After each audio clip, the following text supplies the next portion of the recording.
Good morning students, myself Mukund Bharadwaj from Divine Public School. Class 9th और 10th के session में या video में हम ले रहे हैं central government as well as electoral politics. Last video में मैंने आपको समझाया था function and power of Lok Sabha. इसी क्रम को आगे बढ़ाते हुए आज हम बात करेंगे functions and power of Rajya Sabha. आप एक चीज नोटिस करेंगे तो अगर हेडिंग की बात करें तो हेडिंग लगभग वही है जो हमने लोकसभा के दौरान जिन टॉपिक्स के ऊपर चर्चा करी थी। कुछ पावर्स राज्यसभा की लोकसभा के पैरेलल होती है या यूं समझ लीजिए कि लगभग बराबर सी होती है, और कुछ जगह पे इनके पास पावर कम होती है। और वहीं हम इसी वीडियो में देखेंगे कि राज्यसभा के पास कुछ एक्स्ट्रा ऑर्डिनरी पावर्स भी होती हैं जो लोकसभा के पास नहीं होती। तो बेशक टॉपिक या हेडिंग आपको सेम नजर आ जाए, लेकिन इसके कंटेंट जो हैं वो डिफर होंगे या हो सकते हैं। तो जरा गौर कीजिएगा, ऐसे नहीं कि सेम टॉपिक है, ठीक है लोकसभा याद हो गया तो राज्यसभा भी हो ही गया। हाँ, मैं मानता हूं कि अगर आपको लोकसभा के कंटेंट याद हो गए हैं, ये power and function of Lok Sabha याद हो गया है, तो मोर देन 50% राज्यसभा आप वैसे भी लिख सकते हो। लेकिन जो बारीकियां हैं, जहां आपको बदलाव करने हैं अपने आंसर में, वो थोड़ा सा गौर करने वाली चीज है जो आज इस वीडियो में हम समझेंगे।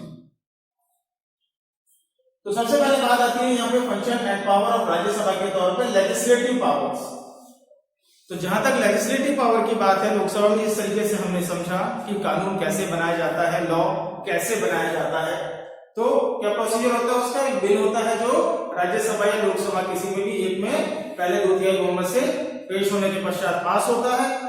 देन आफ्टर उसे दूसरे सदन में भेजा जाता है, और वहां भी अगर उसे 2/3 बहुमत मिल जाता है, देन दोनों सदनों का काम खत्म हो गया। अब वो कंसेंट के लिए प्रेसिडेंट के पास भेज दिया जाएगा। प्रेसिडेंट अगर तो उसमें कुछ सुझाव सजेशंस देना चाहे तो वो देके लौटा सकते हैं लोकसभा या राज्यसभा को, अदरवाइज वो अपना सिग्नेचर करके उस पर्टिकुलर बिल को लॉ में कन्वर्ट कर सकते हैं। और उसके साथ ही इस तरीके से हमारा किसी भी सब्जेक्ट के ऊपर लॉ बन जाता है। किसी भी सब्जेक्ट का मतलब आप ऐसा नहीं समझिएगा, ध्यान रखिएगा इसमें, जब भी मैं सब्जेक्ट की बात कर रहा हूं लोकसभा या राज्यसभा के संदर्भ में, तो ये केवल यूनियन लिस्ट से रिलेटेड सब्जेक्ट्स पे ही लॉ बना सकते हैं। स्टेट लिस्ट के सब्जेक्ट पे लॉ नहीं बना सकते। ये लॉ बना सकते हैं यूनियन लिस्ट पे, कॉन्करेंट लिस्ट पे, और कुछ रेजिडुअल सब्जेक्ट्स पे भी ये लॉ बना सकते हैं। तो इस तरीके से हमने देखा legislative power of Rajya Sabha. Second point पे आ जाते हैं हम फाइनेंशियल पावर। लोकसभा के पावर एंड फंक्शन बताने के दौरान ही मैं आपके सामने स्पष्ट कर चुका था कि राज्यसभा के पास इसके संदर्भ में बहुत ज्यादा पावर्स नहीं होती हैं। तो इसको ये थोड़ा सा यहाँ पे विपरीत या यूं कह सकते हैं, आपकी इस पॉइंट में आपको आंसर लिखते वक्त बिल्कुल कॉपी नहीं मार देना है लोकसभा का। यहाँ ध्यान रखना है हमें कि जो राज्यसभा की जो फाइनेंशियल पावर होती है वो बिल्कुल नेग्लिजिबल होती है। हाउएवर लोकसभा कोई भी फाइनेंशियल बिल पेश करता है तो सिग्नेचर के लिए राज्यसभा के पास जरूर भेजता है। वो ये अपने सुझाव दे सकते हैं, सजेशंस दे सकते हैं, परंतु ये उस बिल को मैक्सिमम 14 दिन तक रोक सकते हैं। 14 दिन के पश्चात उन्हें वो बिल वापस लोकसभा में भेजना ही होता है, जहां पे उसे पूर्ण बहुमत से या जो भी सत्ता पक्ष है वो अपने हिसाब से उसे चुन सकता है, और वो फर्दर प्रेसिडेंट के पास सिग्नेचर के लिए चला जाता है। तो ये ध्यान रखिएगा, फाइनेंशियल पावर में थोड़ा सा डिफरेंस है, ठीक है ना। एग्जीक्यूटिव पावर की बात करें तो क्योंकि एग्जीक्यूटिव जो होते हैं, काउंसिल ऑफ मिनिस्टर्स जिसको हम कहते हैं लोकसभा में, तो इनसे संबंधित या इनको कंट्रोल करने से संबंधित भी राज्यसभा के पास बहुत लिमिटेड पावर होती है। अब वो लिमिटेड पावर किस तरीके से होती है? पहली चीज तो ये चाहकर भी किसी भी काउंसिल ऑफ मिनिस्टर को अपने पद से नहीं हटा सकते।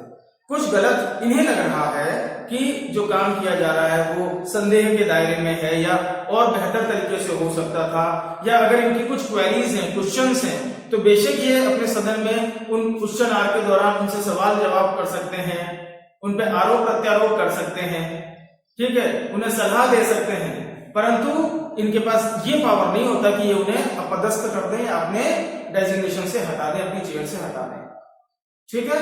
तो एग्जीक्यूटिव पावर के तौर पे भी इनकी जो पावर होती है वो as compare to Lok Sabha limited होती है। Next is power related to constitutional amendments. ये बिल्कुल सेम एज इट इज डिक्टो जो आप लोकसभा में पढ़ते हैं या पढ़ाया गया है आपको, वो सेम आप यहाँ पे लिख सकते हैं। क्यों? क्योंकि अमेंडमेंट के तौर पे सेम लेजिस्लेचर का जो पावर होता है वो इनके पास होता है। जिस तरीके से हमने लेजिस्लेचर या लेजिस्लेटिव पावर्स में पढ़ा था कि दोनों ही सदनों में 2/3 बहुमत से बिल का पास होना आवश्यक है। कई दफा वो और बात है कि आम साधारण से बिल होते हैं वो ध्वनिमत से भी पास कराए जाते हैं। आपने देखा होगा ना, टेबल बजा के सपोर्ट कर देते हैं, हो गया पास, ठीक है, कोई बहुत ज्यादा ऑब्जेक्शन नहीं होता। पर अगर कुछ क्रिटिकल कंडीशन है या कुछ ऐसे लॉज हैं जिनमें विचार की जरूरत है, मंथन की जरूरत है, डिबेट की आवश्यकता है, तो उन पे डिबेट होता है बकायदा। और अगर 2/3 बहुमत राज्यसभा दे देती है, लोकसभा से भी अगर मिल चुका है, तो देन वो जो भी लॉ है वो अमेंड किया जा सकता है, उसमें सुधार किया जा सकता है, बदलाव किया जा सकता है। Next is function in the form of electoral college. तो ये भी बिल्कुल सेम आपका लोकसभा की तरह ही है कि जो राज्यसभा के मेंबर होते हैं वो भी उस इलेक्टोरल कॉलेज का हिस्सा होते हैं जो प्रेसिडेंट पद के चुनाव में वोट कर सकता है। जैसा कि मैंने आपको पहले भी बताया ना कि जो प्रेसिडेंट का चुनाव होता है वो इनडायरेक्ट इलेक्शन होता है, डायरेक्टली आम जनता उन्हें वोट नहीं करती है। तो उस इलेक्टोरल कॉलेज में जो लोग होते हैं उसमें लोकसभा के तमाम मेंबर्स होते हैं, देन आफ्टर राज्यसभा के मेंबर्स भी उस इलेक्टोरल कॉलेज का हिस्सा होते हैं, और साथ ही साथ तमाम जो लेजिस्लेटिव असेंबली के मेंबर्स होते हैं वो इसका हिस्सा होते हैं। ठीक है, तो अगर हम बात करें इलेक्टोरल कॉलेज के तौर पे, तो प्रेसिडेंट के इलेक्शन में ये महत्वपूर्ण भूमिका निभाते हैं। इसके अलावा वाइस प्रेसिडेंट की जो नियुक्ति होती है उसमें भी इनकी भूमिका होती है, और ये उसमें भी वोट करते हैं। हाँ, लेकिन इतना ध्यान रखिएगा, वाइस प्रेसिडेंट को हटाने में बेशक वो राज्यसभा का एक्स ऑफिशियो चेयरमैन होता है वाइस प्रेसिडेंट, लेकिन ये अकेले उसको हटा नहीं सकते। अकेला राज्यसभा उनके खिलाफ वोट करके उन्हें हटा नहीं सकता, उसके लिए उन्हें लोकसभा की परमिशन मिलना जरूरी होता है। ठीक है, अब बात करेंगे हम मिसलेनियस पावर की, जिसको हम अदर पावर्स के तौर पे भी समझते हैं। अदर पावर्स के तौर पे क्या क्या पावर्स हैं इनके पास? देखिए, सबसे पहले तो आप ये समझिएगा कि जैसा कि अभी मैं आपको इलेक्टोरल कॉलेज के तौर पर बता ही चुका हूं कि Rajya Sabha participate in the election of president, president के इलेक्शन में ये पार्टिसिपेट करते हैं। वाइस प्रेसिडेंट के इलेक्शन में भी ये लोग पार्टिसिपेट करते हैं, अर्थात ये वोट करते हैं। सिंगल ट्रांसफरेबल वोट सिस्टम होता है, बैलेट पेपर के थ्रू वोटिंग होती है वहां पे, तो ये उसमें भी वोट करते हैं। अगला जो मुद्दा आ जाता है इम्पीचमेंट। मैंने आपको लोकसभा के टाइम पे भी बताया था, इम्पीचमेंट एक ऐसा प्रोसीजर है जहां पे अगर लगता है कि जो प्रेसिडेंट है या वाइस प्रेसिडेंट है वो सही तरीके से काम नहीं कर रहे हैं, उनके काम में कुछ खामियां नजर आती है, या आम जनता उससे संतुष्ट नहीं है, या लोकतंत्र के लिए कोई खतरा नजर आता है, तो ऐसे केस में ये लोग प्रेसिडेंट और वाइस प्रेसिडेंट के खिलाफ भी वोटिंग कर सकते हैं। हाउएवर उसके लिए उन्हें 10 दिन पहले नोटिस देना होता है। देन आफ्टर जो प्रोसीजर है वो ये होता है कि इन्हें उनके खिलाफ 2/3 बहुमत से वोट करना होता है, और अगर दोनों ही सदनों में 2/3 बहुमत से उनके खिलाफ वोट चला गया, देन प्रेसिडेंट को, सुप्रीम कोर्ट के जजेस को, इवन हाई कोर्ट के जजेस को, और कुछ बहुत विशेष जो पोस्ट होती हैं उन्हें अपने पद से हटाने में ये प्रोसीजर इम्पीचमेंट का काम आता है, जिसमें राज्यसभा की अनुमति भी बिल्कुल आवश्यक होती ही है। तो इस प्रकार हमने देखा है कि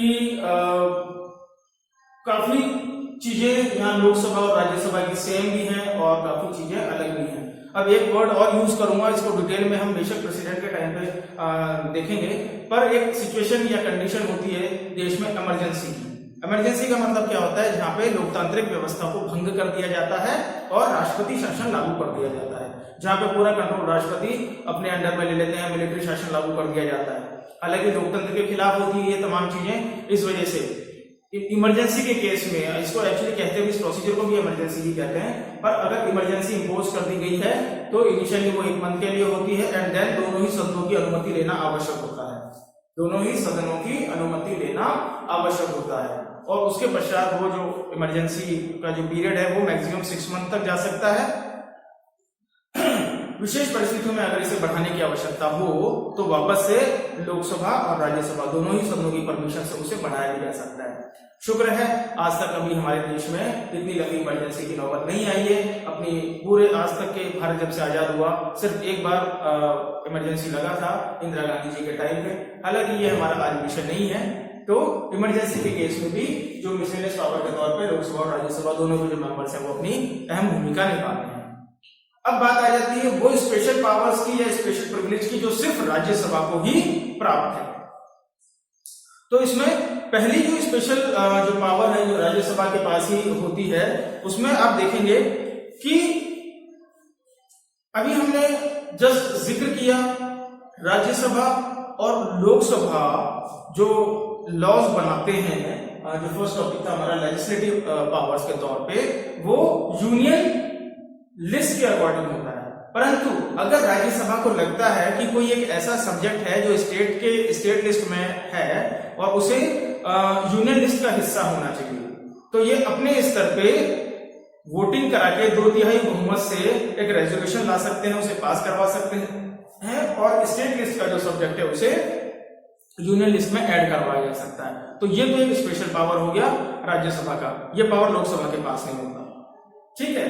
और दूसरा, ये जितनी भी, ये थोड़ा सा ध्यान दीजिएगा, दूसरा जो पावर जो है ये भी बहुत स्पेशल है कि जितनी भी सर्विसेज हैं जो इंडिया लेवल पे लोगों को दी जा सकती हैं या दी जाती हैं, ठीक है, तो जैसे यूपीएससी वगैरह हो गया ना, जो ये आईएएस वगैरह के जो एग्जाम होते हैं, जो कलेक्ट्रेट वगैरह होते हैं, तो इस तरह की किसी संस्था का निर्माण करना है, या सुरक्षा के तौर पे जैसे आर्मी की 3 बॉडी होती है, उसके अलावा भी सीआरपीएफ, ठीक है, इस तरह की कुछ बॉडीज होती हैं। अर्थात ये कहने का मतलब है कि ऐसी किसी भी संस्था का निर्माण जो देश के हित में आवश्यक है, ये लोकसभा के पास पावर नहीं कि वो कर पाए।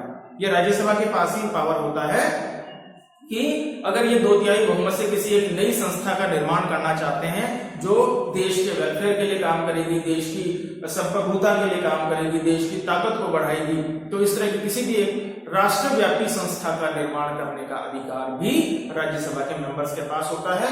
ये 2/3 बहुमत से बिल पास करके इस तरह की संस्थाओं का निर्माण कर सकते हैं। तो मैं उम्मीद करता हूं कि आज जो कुछ भी हमने पढ़ा समझा आपको समझ में आया होगा। इस चैप्टर से रिलेटेड या इस टॉपिक से रिलेटेड जो भी नोट्स हैं मैं आपको व्हाट्सएप के थ्रू शेयर करता रहूंगा।